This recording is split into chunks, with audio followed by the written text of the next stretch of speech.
ಈಗ ಪ್ರಪಂಚದಲ್ಲಿ ಎಲ್ಲರ ಬಂಡವಾಳನೂ ಈ ಫೋನಲ್ಲಿ ಅಡಗಿರುತ್ತೆ.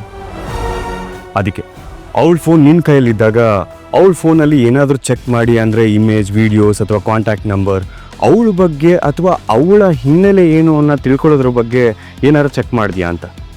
ಸಾಹೇಬ್ರೆ, ಅದು ಅವಳ ಫೋನಲ್ಲಿ ನಮ್ಮಿಬ್ಬರು ವಿಡಿಯೋ ನೋಡಿದ್ನಲ್ಲ, ನೋಡಿದ ತಕ್ಷಣ ನಂಗೆ ಗಾಬರಿ ಆಗೋಯ್ತು. ತಕ್ಷಣ ಡಿಲೀಟ್ ಮಾಡಿಬಿಟ್ಟೆ, ಬೇರೆ ಏನೂ ಗಮನಿಸ್ಲಿಲ್ಲ ನಾನು.